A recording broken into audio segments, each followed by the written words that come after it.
నీ జీవితంలో, నీ హృదయంలో నువ్వు దాచుకున్న పాపాలే నీ విజయానికి ఆటంకాలు. నీ హృదయంలో, నీ జీవితంలో నువ్వు దాచుకున్న పాపాలు నీ విజయానికి ఆటంకాలుగా ఉంటాయి. నీకు ఓటమిని కొని తెస్తాయి. అలాగే నీ పవిత్రతను కాపాడుకుంటూ నువ్వు ప్రార్థన చేస్తే నీ ప్రార్థన శక్తివంతంగా మారిపోతుంది. నీ పవిత్రతను కాపాడుకుంటూ నువ్వు ప్రార్థన చేస్తే నీ ప్రార్థన శక్తివంతంగా మారిపోతుంది. రెండు కోణాల్లో ఈరోజు దేవుని యొక్క వాక్యాన్ని మనం ధ్యానించుకుందాం. నీ హృదయంలో, నీ జీవితంలో దాచుకున్న పాపాలు ఏమైనా ఉన్నాయా? గుర్తుపెట్టుకోండి, ఒకవేళ ఏమైనా ఉంటే అవే నీ ఓటమికి కారణాలు. నువ్వు అనేక అంశాలలో, నీ జీవితంలో అనేక విభాగాల్లో ఓడిపోతున్నావు. దానికి ప్రధాన కారణం ఇది అయి ఉండొచ్చు. ఇదే కారణం అని నేను అంటం లేదు, కానీ ఇది అయి ఉండొచ్చు. పరిశీలించుకోవాల్సిన అవసరత ఉన్నది. కనుక గుర్తుపెట్టుకోండి, మన జీవితంలో, మన హృదయంలో వేటిని కూడా, ఏ పాపాలను కూడా దాచుకోకూడదు. వాటిని ఒప్పుకోవాలి, విడిచిపెట్టాలి. ప్రభు సన్నిధిలో ఒప్పుకోవాలి, విడిచిపెట్టాలి, క్షమాపణలు కోరుకోవాలి. అది చాలా ఫాస్ట్గా చేసేయాలి. ఎప్పుడైనా కానీ తట్టుకోలేక, స్థిరంగా ఉండలేక, నువ్వు జారిపోయి ఏదో ఒక మాట అన్నావు, కాని మాట, ఏదో కాని తలంపు వచ్చింది నీ మనసులోనికి, అనుకోకుండా ఏదో తప్పు చేసేసావు, వెంటనే సర్దుకోవాలి. ఆ పాపాన్ని దాచుకోకూడదు జీవితంలో, హృదయంలో. వెంటనే దేవుని సన్నిధిలో కూర్చొని ఒప్పుకోవాలా, విడిచిపెట్టాలా, క్షమాపణలు కోరాలా, ఆ రక్తం చేత కడగబడాలా, పరిశుద్ధపరచబడాలి. అలా కాకుండా నీ హృదయంలో, నీ జీవితంలో పాపాలని దాచుకుంటే అవే నీ ఓటమికి కారణాలుగా మారుతాయి. గుర్తుపెట్టుకోండి, అవే నీ విజయానికి ఆటంకాలుగా ఉంటాయి. అది ఒకవైపు, ఒక కోణంలో మనం ధ్యానిస్తాం, ఈరోజు ధ్యానించుదాం.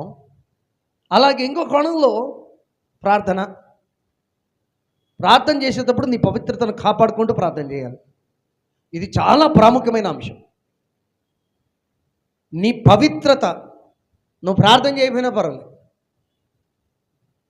నీ పవిత్రతను కాపాడుకుంటూ ప్రార్థన చేసినప్పుడే ఆ ప్రార్థన దేవునికి అంగీకారంగా ఉంటుంది. ఆ ప్రార్థన శక్తివంతంగా మారిపోతుంది. అందుకనే మనం కూడా ప్రార్థన కూర్చున్నప్పుడు మొదటి నియమం మనం పాటించేది ప్రార్థనలో పాపపు ఒప్పుకోలు. మనకు దేవునికి ఆటంకాలుగా అడ్డంగా ఉన్న ప్రతి పాపాన్ని ఒప్పుకోవటం, తప్పుల్ని, బలహీనతలు ఒప్పుకోవటం, అది మనం ఒక నియమంగా పెట్టుకున్నాం ప్రార్థనలో. కారణం ఏంటంటే మన పవిత్రతను మనం కాపాడుకోవాలి. అలా కాపాడుకుంటూ ప్రార్థనలు చేస్తే ఆ ప్రార్థన శక్తివంతంగా మారిపోద్ది. ఇప్పుడు నేను పరిపూర్ణంగా దీని గురించి వివరిస్తా. గుర్తుపెట్టుకోండి ఒక స్టేట్మెంట్: దేవుడు పరిశుద్ధుడు. దేవుడు పరిశుద్ధుడు. ఈ విషయాన్ని మనం ఎన్నడూ కూడా మర్చిపోకూడదు. దేవుడు పరిశుద్ధుడు. ఆయన ఎంత ప్రేమగలవాడో అంత పరిశుద్ధుడు కూడా. గుర్తుపెట్టుకోండి. ప్రాముఖ్యంగా ఈరోజు మనం ధ్యానించుకుంటున్న అంశాన్ని బట్టి ఈ స్టేట్మెంట్, దేవుడు పరిశుద్ధుడు, దీన్ని ఎప్పుడు కూడా మనం మర్చిపోకూడదు. సరే, ఇప్పుడు నేను ఒక ఉదాహరణ తెలియజేస్తాను. ఇశ్రాయేలీయులు యెరికో పట్టణం దగ్గరకు వచ్చారు. యెరికో పట్టణాన్ని అద్భుత రీతిగా జయించారు. చిన్నప్పటి నుంచి, సండే స్కూల్ నుంచి ఈ కథ మనం వింటూ వచ్చాం. చిన్నపిల్లలుగా ఉన్నప్పటి నుంచి కూడా ఎరికో గోడలు కూలిపోయినాయి, దాని చుట్టూ వీళ్ళు తిరిగారు. 6 దినాలు దాని చుట్టూ ఎరుకో చుట్టూ తిరిగారు. ఆ గోడలు పటిష్టమైన గోడలు ఉన్నాయి. జయించడం అంత సులభం కాదు. రోజుకు ఒక్కసారి చొప్పున 6 రోజులు 6 సార్లు తిరిగారు. 7వ రోజు మాత్రం 7 సార్లు తిరిగారు. 7వసారి తిరుగుతూ ఉన్నప్పుడు గట్టిగా కేకలేశారు. ఎరికో గోడలు కూలిపోయినాయి. ఆ పట్టణాన్ని జయించారు. సమస్తమును నాశనం చేశారు. ఆ పట్టణంలో ఉన్న జనాల్ని, దానికి చెందిన సమస్తాన్ని కూడా నాశనం చేసి అగ్ని చేత కాల్చేశారు. గొప్ప విజయాన్ని పొందుకున్నారు. గొప్ప విజయాన్ని పొందుకున్న తర్వాత వాళ్ళు ఒక చిన్న పట్టణం ఉంది అక్కడ, హాయి అనే పట్టణం. ఆ పట్టణాన్ని జయించటానికి అని చెప్పి, పట్టుకోవటానికి అని చెప్పి ఇశ్రాయేలీయులు సుమారుగా 3,000 మంది వెళ్ళారు. ఎందుకంటే అక్కడ ఆ హాయి పట్టణ జనాభా చాలా తక్కువ. దానిని వేగు చూడటానికి వెళ్ళిన వాళ్ళు వచ్చి యెహోషువకు రిపోర్ట్ ఇచ్చారు. ఏమని అంటే, అందరూ వెళ్ళనవసరంలే, ఒక 2-3 వేల మంది పోతే చాలు, దాన్ని సులభంగా, ఆ పట్టణాన్ని, హాయి అనే చిన్న పట్టణం అది, దాన్ని సులభంగా పట్టుకోవచ్చు అని చెప్పారు వేగు చూచిన వారు. అందుకని సుమారుగా 3,000 మంది ఇశ్రాయేలు వెళ్ళారు. అక్కడ జరిగింది ఏంటంటే, ఆ ఇశ్రాయేలీలు హాయి వారి ముందు, హాయి ప్రజల ముందు నిలవలేక పారిపోయారు.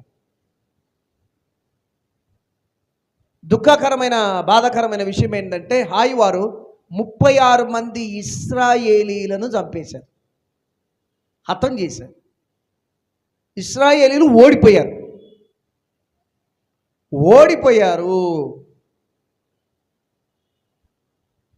ఈ విషయం తెలుసుకున్న యెహోషువ బట్టలు చించుకొని, ఆ కాలంలో వారి వేదన్ని, దుఃఖాన్ని, బాధను, చింతని వ్యక్తం చేసే విధానం ఇది. బట్టలు చింపుకోవడం. ఆ తర్వాత అతడును ఇశ్రాయేలీయుల పెద్దలను కూడా సాయంకాలం వరకు అక్కడ దేవుని మందసం ఉంది. ఆ పాళెం బయట ప్రత్యక్ష గుడారంలో దేవుని మందసం ఉంది. ఆ దేవుని మందసం ఎదుట సాయంకాలం వరకు సాగిలపడ్డారు. తమ మొక్కలు నేలను మోపుకొని సాగిలపడ్డారు. తీవ్రమైన నిరాశతో వారి హృదయాలు నిండిపోయినాయి. తలల మీద ధూళి పోసుకుంటూ ఉన్నారు. ఆ రీతిగా తలలను, ముఖాన్ని నేల మోపుకొని, అంటే సాగిలపడి యెహోవా మందసం దగ్గర ఉన్నారు. యెహోషువ అయితే తీవ్రమైనటువంటి కృంగుదలతో దేవునికి మొరపెట్టాడు.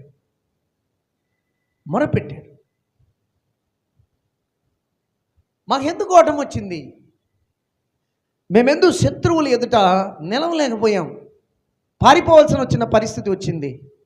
36 మంది చచ్చిపోయారు. కారణాలు ఏంటి దేవా? ప్రార్థన చేస్తున్నాను. నేను చెప్పే విషయాలన్నీ కూడా యెహోషువ గ్రంథం 7వ అధ్యాయంలో వ్రాయబడి ఉన్నాయి. 1 నుంచి 26 వరకు, చివరి వరకు మనం చదివితే యెహోషువ గ్రంథం 7వ అధ్యాయం 1 నుంచి 26 చివరి వరకు ఈ వచ్చిన భాగాల్లో నేను చెప్పే సంఘటనలన్నీ కూడా వ్రాయబడి ఉన్నాయి. అలాగే యెహోషువ గ్రంథం 6వ అధ్యాయం కూడా చదివితే యెరికోను పట్టుకున్న విధానం, నాశనం చేసిన విధానం, అప్పుడు దేవుడు ఇచ్చినటువంటి ఇన్స్ట్రక్షన్స్ ఏంటి, ఆజ్ఞలు ఏంటి యెరికో విషయంలో, అవన్నీ కూడా మనకు తెలుస్తాయి. కనుక టోటల్గా యెహోషువ గ్రంథం 6వ అధ్యాయం 7వ అధ్యాయంలో నేను చెప్పే విషయాలన్నీ కూడా లిఖించబడ్డాయి. గుర్తుపెట్టుకోండి. సరే, ఇప్పుడు మనం అన్ని చదవటానికి వీలు ఉండదు కనుక నేను ఆ వాక్య భాగాలు ఎక్కడున్నాయో మీకు తెలుపుతూ ఉన్నాను. దయచేసి గమనించండి. యెహోషువ తీవ్రమైనటువంటి కృంగుదలతో ప్రార్థన చేస్తున్నాడు దేవునికి.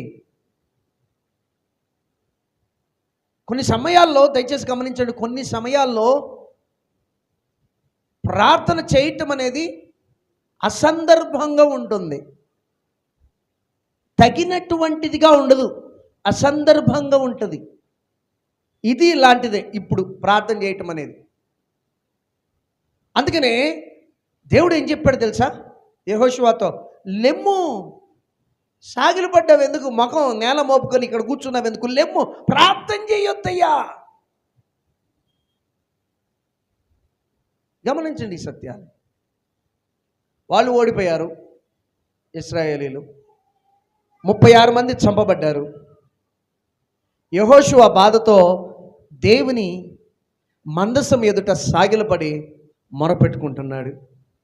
దేవుడు అంటాడు, ప్రార్థన చేయొద్దు, లెమ్ము. సాగిలపడి ప్రార్థన చేస్తూ ఉన్నాడు. దేవుడు అంటాడు, లెమ్ము. ఒకసారి చదువుదామా? 7వ అధ్యాయం, యెహోషువ గ్రంథం 7వ అధ్యాయం 10వ వచనం. యెహోవా యెహోషువతో ఇట్లా నేను, లెమ్ము, నీవేళ ఇక్కడ మొక్కు నేల మోపుకొందువు. ఇశ్రాయేలీలు పాపం చేసి ఉన్నారు. చాలండి. అంటే దయచేసి గమనించండి, పాపం చేశారు, ప్రార్థన చేస్తున్నారు. ఈ రెండిటికి పొందిక ఉండదు. నువ్వు ప్రార్థన చేయొద్దు యెహోషువ, లెమ్మో, ప్రార్థన చేయొద్దులే. దేవునితో సుడిగా మాట్లాడి కాక ప్రియ సోదరి సోదరుడా, నీ హృదయంలో పాపాన్ని దాచుకొని, నీ జీవితంలో పాపాన్ని దాచుకొని, నీ కుటుంబంలో పాపాన్ని దాచుకొని ప్రార్థన చేస్తూ ఉంటే ఆ ప్రార్థన అసందర్భంగా ఉంటుంది, సరి అయినదిగా ఉండదు. సోదరి సోదరుడా, విషయాలు గమనించవలసిన వారమై ఉన్నాం. అప్పుడు స్పష్టంగా దేవుడు యెహోషువతో మాట్లాడుతున్నాడు. లెమ్ము, ఎందుకు సాగిలపడి ఇక్కడ ప్రార్థన చేస్తూ ఉన్నావు? ఇశ్రాయేలీలు పాపము చేసి ఉన్నారు. ఇశ్రాయేలీలు పాపం చేసి ఉన్నారు. అందుకనే ఇశ్రాయేలీలు శత్రువుల ఎదుట నిలవలేక పారిపోయారు, ఓడిపోయారు. ఏంటి, ఎలాంటి పాపం ఇది? ఈ వివరాలు యెహోషువ గ్రంథం 6వ అధ్యాయంలో దేవుడు యెరికో పట్టణాన్ని నాశనం చేయండి అని చెప్పే సమయంలో వారికి ఇచ్చిన సూచనలు, ఆజ్ఞలను వాటిని పరిశీలిస్తే మనకు అర్థమైపోద్ది వాళ్ళు ఏం చేశారు పాపం అనేది. స్పష్టంగా యెహోషువ గ్రంథం 6వ అధ్యాయం 17, 18 వచనాల్లో ఏమని వ్రాయబడి ఉంది అంటే, అలాగే 17, 18, 24 వచనాలు అక్కడ ఏమని వ్రాయబడి ఉంది అంటే స్పష్టంగా దేవుడు చెప్తున్నాడు. అలాగే యెహోషువ కూడా ఇశ్రాయేలీలకు దేవుడు చెప్పింది ఇశ్రాయేలుకి తెలియజేస్తూ ఉన్నాడు. దేవుడు ఈ పట్టణాన్ని శపించాడయ్యా, దేవుడు ఈ పట్టణాన్ని శపించాడు, ఈ పట్టణంలో ఉన్నదంతా కూడా శపించబడింది. కనుక మీరు దీనిలో దేనిని కూడా, ఈ శపించబడిన దానిలో దేనిని కూడా ముట్టకూడదు. ఒకవేళ ఎవరైనా శపితమైన దాంట్లో ముడితే, తీసుకుంటే వాళ్ళు శాపగ్రస్తులు అవుతారు.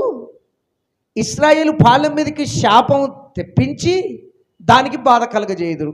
స్పష్టంగా యెహోషువ గ్రంథం 6, 17, 18 వచనాల్లో దీనిని మనం చూడగలం. అయితే ఒక పని చేయాల 24వ వచనంలో ఏమని అంటే, మీరు దాన్ని నాశనం చేసే క్రమంలో బంగారము, వెండి మరియు ఇత్తడి పాత్రలు, ఇనుప పాత్రలు మీకు దొరికితే వాటిని మాత్రం తీసుకొని వచ్చి యెహోవా మందిర ధనాగారంలో పెట్టాలి. మీరు తీసుకోకూడదు. యెహోవా మందిర ధనాగారంలో మాత్రమే బంగారము, వెండి, ఇనుప పాత్రలు, ఇత్తడి పాత్రలు పెట్టాలి. మిగతాదంతా నాశనం చేసి అగ్నిచేత కాల్చివేయాలని స్పష్టమైనటువంటి సూచనలు ఇచ్చాడు, ఆజ్ఞ ఇచ్చాడు. అయితే ఏమైంది, ఇశ్రాయేలీలు ఈ శాపగ్రస్తమైన దానిలో కొన్నింటిని తమ కొరకు దొంగిలించి పాపం చేశారు. అందుకనే దేవుడు ఏమంటున్నాడు యెహోషువతో, ప్రార్థన చేయొద్దు, ఇశ్రాయేలు పాపం చేశారు. ఇప్పుడేంటి రెమెడీ ఏంటి, పరిష్కారం ఏంటి? సరే, ఇశ్రాయేలు పాపం చేశారు, దానికి శిక్షగా ఏమొచ్చింది? ఓడిపోయారు ఇశ్రాయేలీలు ఓడిపోయారు. 36 మంది హతం చేశారు. సరే, ఇంకా ఏం చేయాలా? పరిష్కారం ఏంటి? మేము హాయి పట్టణాన్ని పట్టుకోవాలిగా, శత్రువుల్ని జయించాలిగా. మరి ఇప్పుడు ఏం చేయాలా? దేవుడు అంటాడు, నేను మీతో కూడా రావాలి అని అనుకుంటే, నేను మీకు తోడుగా ఉండాలి అని అంటే, అలాగే మీరు శత్రువుల ముందు నిలిచి వాళ్ళని జయించాలి అంటే, రెండు విషయాలు. నేను మీకు తోడుగా రావాలి అంటే ఒకటి, రెండు, నేను మీకు తోడుగా ఉండి మీరు శత్రువులను జయించాలి అని అంటే ఒకటి, మీరు పాపం చేశారుగా, శిక్ష విధించబడాలి. రెండు, మీ మధ్యలో ఉన్న శాపగ్రస్తమైంది తీసివేయబడాలి. శాపగ్రస్తమైంది తీసివేయబడాలి. ఒకసారి బైబిల్లోనికి తుంగి చూద్దాం. యోషువ గ్రంథం 7వ అధ్యాయం 12వ వచనం చివరిలో ఏముంది? శాపగ్రస్తులైన వారు మీ మధ్య నుండకుండా మీరు వారిని నిర్మూలన చేస్తేనే తప్ప నేను మీకు తోడయ్యుందును. 13 చివరిలో, ఇశ్రాయేలులారా మీ మధ్య శాపగ్రస్తమైంది ఒకటి కలదు, మీరు దానిని మీ మధ్య నుండకుండా నిర్మూలన చేయి వరకు మీ శత్రువుల ఎదుట మీరు నిలువలేరు. రెండు విషయాలు. నేను మళ్ళీ మీకు తోడుగా ఉండాలి అంటే 12వ వచనం చివరిలో, నేను మీకు తోడుగా ఉండాలి అంటే. రెండవది, మీ శత్రువుల ఎదుట మీరు నిలవబడి వాళ్ళని హతం చేయాలి, జయించాలి అంటే ఏం చెయ్యాలా? శాపగ్రస్తమైంది మీ మధ్య ఉండకుండా వాటిని తీసేసుకోవాలా, మీరు చేసిన పాపానికి శిక్ష అనుభవించాలి. రెండు విషయాలు. సరే, ఇదంతా పక్కన పెడదాం. దేవుడేమో యెహోషువతో ఇశ్రాయేలు పాపం చేశారు అని చెప్తున్నాడు. మరి ఇశ్రాయేలీలో ఎవరు పాపం చేశారు? అసలు ఎవరు పాపం చేశారు? ఎంతమంది పాపం చేశారు? ఎవరు పాపం చేశారు? బాగా పరిశీలిస్తే 7వ అధ్యాయంలో మనం గమనిస్తే స్టార్టింగ్లోనే ఉంది. ఏమని? మొదటి వచనంలోనే, ఇశ్రాయేల్లో అందరూ పాపం చేయలే, కొంతమంది పాపం చేయలే, ఒకే ఒక్కడు పాపం చేశాడు. దయచేసి గమనించండి, ఒకే ఒక్కడు పాపం చేశాడు. అతని పేరు ఆకాను. పాపం చేశాడు. ఆకాను పాపం చేశాడు. ఏం పాపం చేశాడు? అతడు దాన్ని నాశనం చేసే క్రమంలో ఒక చోట అతనికి మంచి షీనారు పై వస్త్రం కనపడింది. చదవండి, 7వ అధ్యాయం 21వ వచనం. దోపుడు సొమ్ములో ఒక మంచి షీనారు పై వస్త్రమును 200 తులముల వెండిని 10 తులముల ఎత్తుగల ఒక బంగారు కమ్మిని నేను చూచి వాటిని ఆశించి తీసుకొంటిని. అదిగో నా డేరా మధ్య అవి భూమిలో. దయచేసి గమనించండి, ఇతను దొంగిలించింది ఇవి, ఆశించి తీసుకున్నది ఇవి. మంచి షీనారు పై వస్త్రం, 200 తులముల వెండి, 50 తులముల ఎత్తుగల బంగారు కమ్మిని ఆశించాడు, తీసుకున్నాడు, డేరా మధ్య భూమిలో దాచిపెట్టాడు. ఇప్పుడు దేవుడు ఏం చెప్తున్నాడు? నేను మీకు సూచిస్తాను ఎవరు తప్పు చేశారు, ఎవరు పాపం చేశారు, నేను నీకు సూచిస్తాను అని చెప్పి ఆ మరుసటి రోజు అందరినీ హాజరుపరిచారు ఇశ్రాయేల్. ఫస్ట్ దేవుని సూచన ప్రకారం గోత్రములను పరిశీలించారు, తర్వాత వంశముల చొప్పున పరిశీలించారు, తర్వాత కుటుంబముల చొప్పున పరిశీలించారు, తర్వాత పురుషుల లెక్క చొప్పున పరిశీలించారు. ఇలా పై నుంచి కిందికి గోత్రాలు, వంశాలు, కుటుంబాలు, పురుషులు ఆ లెక్క చొప్పున అందరినీ పరిశీలిస్తున్నప్పుడు దేవుని సూచన బట్టి దేవుడు సూచించగా ఆకాను పట్టుబడ్డాడు. యెహోషువ అడిగాడు, ఏం చేసావు చెప్పయ్యా? ఆకాను తన పాపాన్ని ఒప్పుకున్నాడు, తన తప్పును ఒప్పుకున్నాడు. నేను ఇలా తీసుకున్నాను, అది డేరా మధ్య భూమిలో దాచబడి ఉన్నది అని చెప్పేశాడు. అప్పుడు ఇశ్రాయేలీలు, యెహోషువ కానీ ఇశ్రాయేల్ కానీ అందరూ కలిసి ఏం చేశారంటే ఆకానును అతని కుటుంబాన్ని మొత్తం రాళ్లతో సావగొట్టారు. ఆ తర్వాత అగ్ని చేత కాల్చివేశారు. ఆకాన్ని, ఆకార్ కుమారులు కుమార్తెలని, అతనికి కలిగిన పశువుల్ని, అతడు దొంగిలించి తీసుకున్న వాటిని, అతని డేరాని మొత్తం కూడా దయచేసి గమనించండి, అగ్ని చేత కాల్చేశారు. అంతకుముందుకు వీళ్ళని రాళ్లతో చావుగొట్టారు, ఆ తర్వాత అగ్ని చేత వాళ్ళని కాల్చివేశారు. ఇప్పుడు నేను మీ దృష్టికి తీసుకొని రావాలి అని అనుకుంటున్న అంశం ఏంటంటే, దయచేసి గమనించండి, ఆకాను శాపగ్రస్తమైన వాటిలో కొన్నిటిని ఆశించి తీసుకున్నాడు, దొంగిలించాడు, తన డేరా మధ్య గుడారంలో ఆ భూమిలో దాచిపెట్టాడు. నిజంగా చెప్పాలి అంటే కుటుంబానికి తెలియదు. ఆకాను తన కుటుంబానికి తెలియకుండా, తన భార్య పిల్లలకు తెలియకుండా తాను దొంగిలించిన వాటిని తన గుడారంలో దాచిపెట్టాడు. కానీ ఏమైంది? అతడు చేసిన తప్పు పనికి అతని కుటుంబం మొత్తం కూడా శిక్ష అనుభవించారు. అతని భార్య, పిల్లలు, పశువులు అన్నీ కూడా శిక్ష అనుభవించాయి. అదొక పాయింట్ మీరు గుర్తుపెట్టుకోండి. రెండో పాయింట్ ఎంతో తెలుసా? పాపం చేసిందేమో ఒక్క ఆకాను ఒక్కడే పాపం చేశాడు. కానీ దేవుడు ఏం చెప్తున్నాడు యెహోషువతో?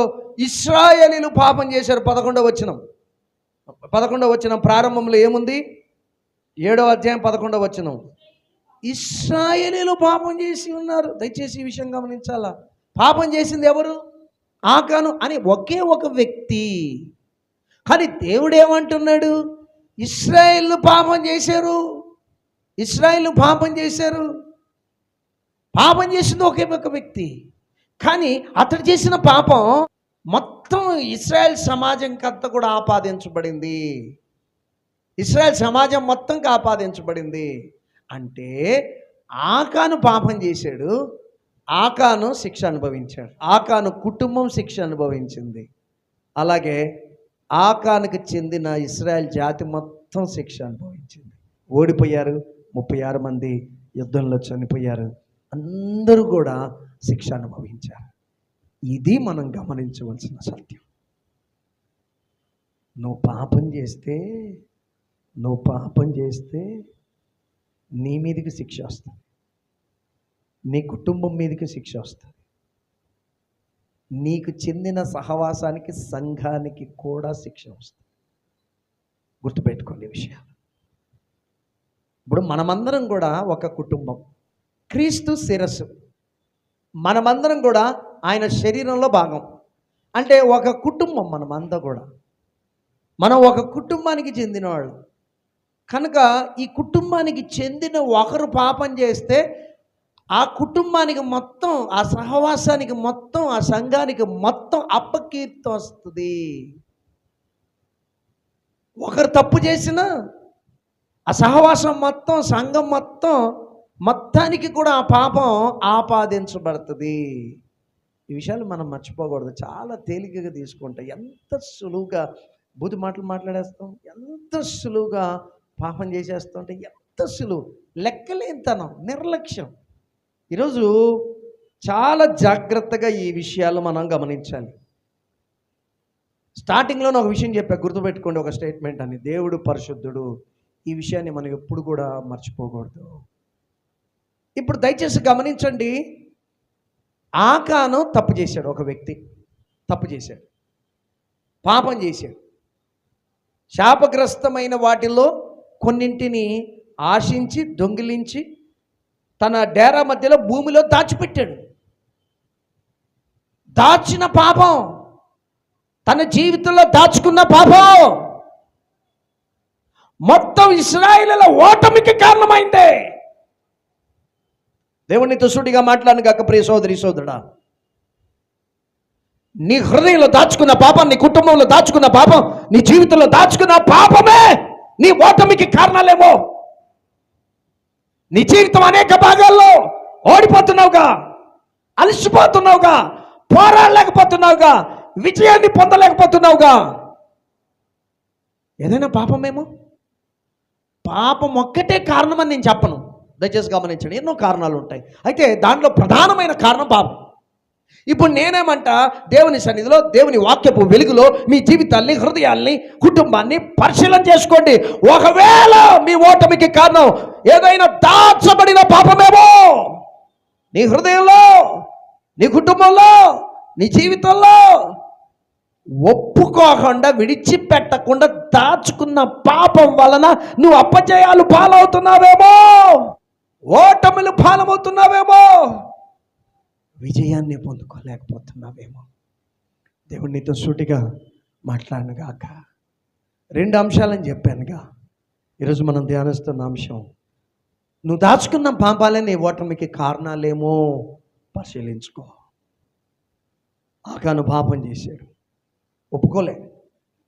ఒకవేళ ఆ నాశనం చేసే క్రమములో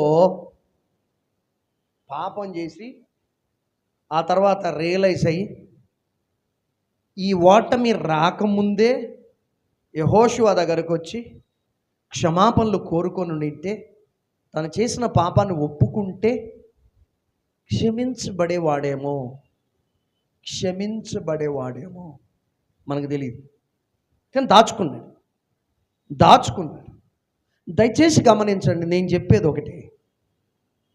ఏదైనా శోధనకి లొంగిపోయి నువ్వు జారిపోయినప్పుడు, పడిపోయినప్పుడు వెంటనే మీ తప్పుల్ని ఒప్పుకోండి, మీ పాపాన్ని ఒప్పుకోండి. ప్రభువైన యేసు రక్తం చేత కడగబడి పరిశుద్ధపరచబడండి. పాపాన్ని దాచుకోవద్దు, విడిచిపెట్టాం. ఆకాను పాపం చేశాడు, దాచుకున్నాడు, ఒప్పుకోలే, విడిచిపెట్టలే, దాచుకున్నాడు. అందువల్ల అతను రాళ్ల చేత కొట్టబడి అగ్ని చేత కాల్చబడి చంపబడ్డాడు. అతని భార్య, పిల్లలు, కుమారులు, కుమార్తెలు అందరూ కూడా రాళ్ల చేత చావగొట్టబడి అగ్ని చేత కాల్చబడ్డారు. ఇది నేను చదువుతున్నప్పుడు ఒకసారి ఆ దృశ్యాన్ని ఊహిస్తే చాలా భయంకరంగా ఉంటుంది. ఒక లోయకి తీసుకుని పోయారు అందరినీ, ఆకాన్ని, భార్యని, పిల్లల్ని, కుమారులను, కుమార్తెలను ఒక లోయకి తీసుకొని పోయారు. తర్వాత ఆ లోయకు ఆకోరు లోయ, బాధా లోయ అని అర్థం వచ్చేటట్టుగా ఆకోరు లోయ అని పేరు పెట్టారు. ఇప్పుడు ఈ దృశ్యాన్ని మీరు ఊహించండి. ఇశ్రాయేల్ అందరూ రాళ్ళు తీసుకొని కొడుతున్నారు. పిల్లలు, కుమార్తెలు, కుమారులు ఉన్నారు. వాళ్ళు ఏం తప్పు చేశారు? వాళ్ళు ఏ పాపం చేశారు? ఆకానా, నువ్వు చేసిన తప్పుకు వాళ్ళు శిక్ష అనుభవిస్తున్నారు. అందుకనే పాపంతో ఆటుకోవద్దు, పాపంతో ఆటలాడొద్దు, ఒప్పుకో, విడిచిపెట్టు. అదొద్దు, ఆటలొద్దు. ఇప్పుడు మీరు ఆలోచించండి, వాడు అరుస్తుంటాడు, కుమారుడు, నానా వదిలిపెట్టలేదే, సత్యదా కొట్టారుగా. కుమార్తెకి ఏం తెలుసు? తన కుటుంబానికి తెలియకుండా తాను దొంగిలించింది గుడారంలో దాచిపెట్టాడు. వాళ్ళెవ్వరికి తెలియదు, భార్యకు తెలియదు, పిల్లలకు తెలియదు. కానీ ఆగాన్ చేసిన తప్పుకు భార్య, పిల్లలు అందరూ కూడా శిక్షను అనుభవిస్తూ ఉన్నారు. నీకొక్కడికే శిక్ష వస్తే సరిపోతుందే, కానీ అట్టగాదే. దేవుడు మంతసుడిగా మాట్లాడగాక భయపడాలి. నేనెట్లు ఇంత ఘోరమైన దుష్కార్యం చేసి దేవునికి విరోధముగా పాపం కట్టుకుందును? యోసేపు అంటాడు, అబ్బో నువ్వు వద్దురా నాయనా, నేను పాపం చేయను నాయన అనేస్తాడు. దేవుడు మంతసుడిగా మాట్లాడగాక పాపం దాచుకో, విడిచిపెట్టు. లేకపోతే ఏమవుతుంది అంటే నువ్వు బాధపడాల్సి వస్తుంది, నీ కుటుంబం, నీ భార్య, పిల్లలు బాధపడాల్సి వస్తుంది. అలాగే నీకు చెందిన సహవాసం, సంఘం బాధపడాల్సి వస్తుంది. అన్నీ ఎవరో ఒకడు చేశాడు పాపం. ఆకాను 36 మంది ఇశ్రాయేల్ చనిపోయారే యుద్ధానికి పోయి. 36 మంది వాళ్ళే తప్పు చేశారు, వాళ్ళే పాపం చేశారు. కేవలం ఇశ్రాయేల్ పాలెనికి చెందిన వాళ్ళందరూ కూడా. ఒకడు తప్పు చేశాడు, ఆ పాపం ఇశ్రాయేల్ పాలెం మీదకి వచ్చింది, అతని మీదకి వచ్చింది, అతని కుటుంబం మీదకి వచ్చింది, అతని పాళ్యం మీదకి, జాతి మీదకి వచ్చింది. వాళ్ళు ఏం తప్పు చేపిస్తారు? 30 మంది వాళ్ళు చంపబడ్డారుగా. కారణం ఒకడు. దేవుడు మనతో సూటిగా మాట్లాడినగాక ప్రియ సోదరి సోదరుడు, ఏ పాపాన్ని దాచుకో, నీ హృదయంలో కానీ నీ జీవితంలో దాచుకోదు, విడిచిపెట్టు, క్షమాపణలు కోరు. కొన్ని శోధనలు వస్తుంటాయి, జారిపోతూ ఉంటాం, పడిపోతూ ఉంటాం. వెంటనే సర్దుకోవాలి, విడిచిపెట్టాలి. లేకపోతే నీవు, నీ కుటుంబం, నీ సమాజం, నీ సంఘం, సహవాసం అందరూ బాధపడాల్సి వస్తుంది. కనుక ప్రియ సోదరి సోదరుడా, ఆ బాధలు ఎట్టుంటాయి అంటే ఓటమి కారణం. మన వరకు మనమే రాళ్ల చేత కొట్టబడం కానీ, అగ్ని చేత కాల్చబడం కానీ, వాళ్ళు ఆ కాలంలో ఉన్నారు కాబట్టి ఆ పాత నిబంధన కాలంలో ఇలాంటి శిక్షలు పొందారు. కానీ మనకు ఒక రోజు భయంకరమైన శిక్ష వస్తుంది. ఆ తర్వాత ఇప్పుడు మన జీవితాల్లో అనేక భాగాల్లో ఓడిపోతూ ఉన్నాం. కారణం దాచుకున్న పాప. మన జీవితాల్లో అనేక విభాగాల్లో, అనేక అంశాల్లో ఓడిపోవడానికి, పోరాడలేక చతికిలబట్టడానికి కారణాలు దాచబడిన పాపాలే. దేవుడు మనతో సూటిగా మాట్లాడగాక సరి చేసుకుందామా? మన హృదయంలో ఏ పాపాన్ని దాచిపెట్టకుండా, జీవితంలో ఏ పాపాన్ని దాచిపెట్టుకోకుండా అన్నిటి ఒప్పుకుందాం, విడిచిపెడతాం. ఆ తర్వాత రెండవ కోణంలో అని కూడా చెప్పాను. యెహోషువ చాలా తీవ్రమైన నిరాశతో బట్టలు చెప్పుకుని తల మీద ధూళి పోసుకుంటూ దేవుని మందస్సు మీదట సాగిలపడి ప్రార్థన చేస్తున్నాడు. ఏమంటాడు దేవుడు? యెహోషువలే, యెహోషువలే, ఎందుకు సాగిలపడి ప్రార్థన చేస్తున్నావు? ఇది ప్రార్థించవలసిన సమయం కాదు, పాపాన్ని ఒప్పుకోవాల్సిన సమయం, సర్దిద్దుకోవాల్సిన సమయం. సర్దిద్దుకొని ప్రార్థన చేస్తే అది శక్తివంతంగా ఉంటుంది. సింపుల్గా చెప్పాలి అంటే అది. ఇప్పుడు నువ్వు మీ సమాజంలో పాపం చేశాడు ఒకడు, శాపగ్రస్తమైంది తీసుకొని దొంగిలించారు, దాచిపెట్టుకున్న సామాన్లు. కనుక అది శాపగ్రస్తమైంది మీ దగ్గరనే పెట్టుకొని, శాపగ్రస్తమైంది మీ దగ్గర పెట్టుకొని, మీ సమాజంలో పెట్టుకొని ఎందుకు ప్రార్థన చేస్తావు? లే. మనం ఆలోచించటానికి, ధ్యానించటానికి చాలా శ్రేష్టమైనటువంటి అంశం ఇది. ఇప్పుడు ప్రార్థన చేయొద్దు, లే. ఎందుకు? నీ దగ్గర, మీ సమాజంలో శాపగ్రస్తమైంది ఒకటి ఉంది, పాపం చేసిన వ్యక్తి ఒకడు ఉన్నాడు. అది ప్రక్షాళన చేయబడాలి, అది తీసివేయబడాలి. ఆ శాపగ్రస్తమైంది మీ మధ్యలోంచి తీసివేయబడాలి. ఆ తర్వాతనే మీరు ప్రార్థన చేస్తే అది శక్తివంతంగా ఉంటుంది. నీ పవిత్రతను కాపాడుకుంటూ చేసే ప్రార్థన శక్తివంతంగా ఉంటుంది అని చెప్పుకుంటూ వచ్చే కదా రెండవ కోణంలో ఈరోజు మన వాక్యాన్ని ధ్యానించేది. సోదరి సోదరుడా, దేవుడు మనతో సూటిగా మాట్లాడు కాక. అందుకనే మన ప్రార్థన సమయంలో మొదటి నియమం పాపపు ఒప్పుకోలేదు అని చెప్పుకుంటూ వస్తూ ఉన్నాం. కాబట్టి ప్రార్థన చేసే ప్రతి సమయంలో కూడా నువ్వు ఒక్కసారి నీ జీవితంలోనికి తొంగి చూడాలి, నీ హృదయంలోనికి తొంగి చూడాలి. ఏదైనా పాపం అంటి పెట్టుకొని ఉన్నావేమో, ఏదైనా పాపం నీ జీవితంలో అట్టై పెట్టుకొని ఉన్నావేమో, వాటిని ఒప్పుకోండి, విడిచిపెట్టండి, తర్వాత ప్రార్థన చేయి. వాటిని ఒప్పుకోండి, విడిచిపెట్టండి, ప్రభువైన యేసు రక్తం చేత కడగబడండి, తర్వాత ప్రార్థన చేయండి. అప్పుడు నీ ప్రార్థన దేవుని దృష్టికి అంగీకారంగా ఉంటుంది, శక్తివంతంగా మారగలదు. సోదరి సోదరుడా, రెండు అంశాలు. ఒకటి, నీ జీవితంలో, నీ హృదయంలో, నీ కుటుంబంలో నువ్వు దాచుకున్న పాపం, నీ ఓటములకు కారణాలేమో. నీ జీవితంలో, నీ కుటుంబంలో అనేక విభాగాల్లో నువ్వు ఓడిపోతున్నావు, దానికి కారణాలు నువ్వు దాచుకున్న పాపమేమో. ఒకసారి పరిశీలించుకోవాలి. నీ విజయానికి ఆటంకాలు ఇవే. రెండవది, నువ్వు ప్రార్థన చేస్తున్నప్పుడు నీ పరిశుద్ధతను కాపాడుకుంటూ నువ్వు ప్రార్థన చేస్తే ఆ ప్రార్థనలు శక్తివంతంగా మారగలవు. దేవుని వాక్యపు వెలుగులో మన జీవితాలను, హృదయాలను మరి పరిశీలన చేసుకుంటూ, ప్రభువైన యేసు రక్తం చేత కడగబడుతూ, పరిశుద్ధాత్మని సహాయంతో పునరుద్ధరింపబడుతూ, సరిచేయబడుతూ, సర్దిద్దుకుంటూ మరి ప్రార్థనలో సమయాన్ని గడుపుదామా?